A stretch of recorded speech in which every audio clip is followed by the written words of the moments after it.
Hello there. Well, I decided to do the intro to this amazing Stoofvlees Flemish Beef Stew after I'd made it to see if my dear friend Kevin Murray, who sent me all the ingredients from Antwerp, was right, that it was better second time round. Well, I'd like to show it to you now. I will later, but it's gone because my wife liked it so much that it was snaffled up last night. So I'm afraid I can't sort of prove to you that it is better the second time round, but it is even better. Okay, so Stoofvlees. This is an unusual beef stew from Antwerp. The recipe that I'll be showing later in this film is pretty authentic. There are other ways of doing it. It's not like black and white. There are variations. But this feels very right to me because the taste is so amazing. Okay, so key ingredient that Kevin so kindly sent me is this stroop. I think stroop means syrup, from Liège. And it's got pear, dates, and apple. Now look at this. I wish you could smell this. It's a very interesting smell. Sweet and deep, I would say, is the best description. Impossible to find here. So how do you do this? I mean, you brown the stewing steak, you brown the onion, you add decent beef stock. I cannot tell you enough how important decent stock is. My entire freezer behind me is stuffed with stocks, of which my most precious is probably on the meat side veal, and on the fish side langoustine, because that sweetness comes through, as it does here with the stroop. Now, what else happens? So you are browning the stewing steak, you are putting the onions in, you're adding the beef stock, you're adding the special stroop from Liège. Then and also of course you're adding special Trappist beer. Chimay probably is a better one. I couldn't find that, but this is good. This is a proper 8.5% proof beer. Really nice. Must be brown though. That's important. And of course Kevin was kind enough to send me some other stroops, which I'll be using at another moment because I want to keep going with the production line for this amazing Flemish beef stew because it's so good. Now,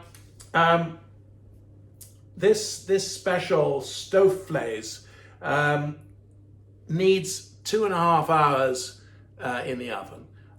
And before it goes in, you're going to take a little slice of bread, ideally made by me with spelt and rye, and you're going to spread it with this brilliant mustard that Kevin also sent. Now, what's different about this mustard? So I'm smelling it.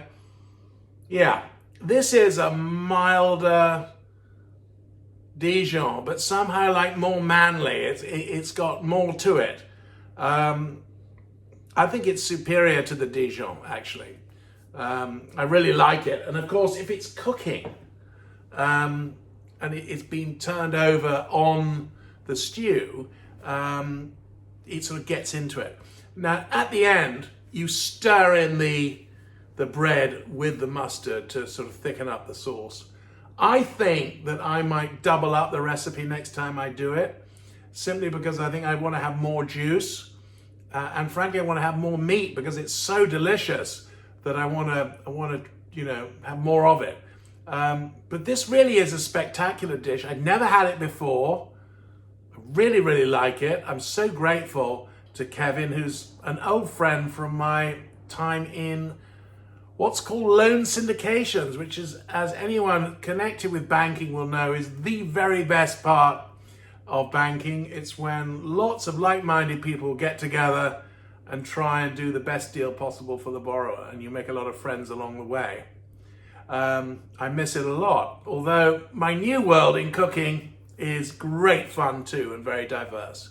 Anyway, I hope you enjoy this stew. I think it's spectacular. Thank you again, Kevin.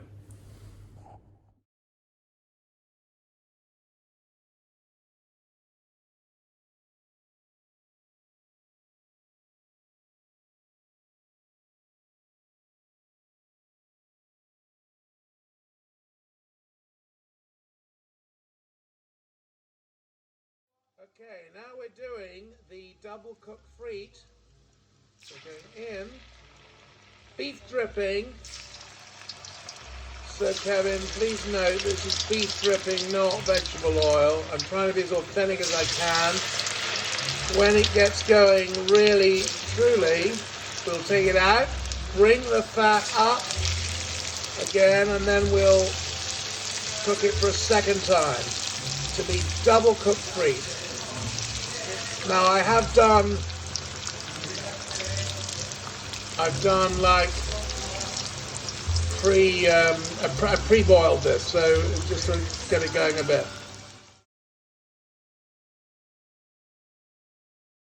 So here we go, 2.5 hours later, very exciting. Let's have a look at this. Oh gosh, this lid is hot. Let me move it over. And what I'm excited about here is this beautiful bread with the mustard that Kevin was so kind to send us. This beautiful beef, the juice with this Trappist monk beer. Oh, it looks so good. And then moving over here, the twice fried frite.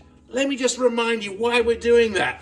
You put it in first, they get nearly ready. You take it out, you bring the beef fat out again, and then you put it in and then you crisp it at the end. I hope you all have a fabulous evening.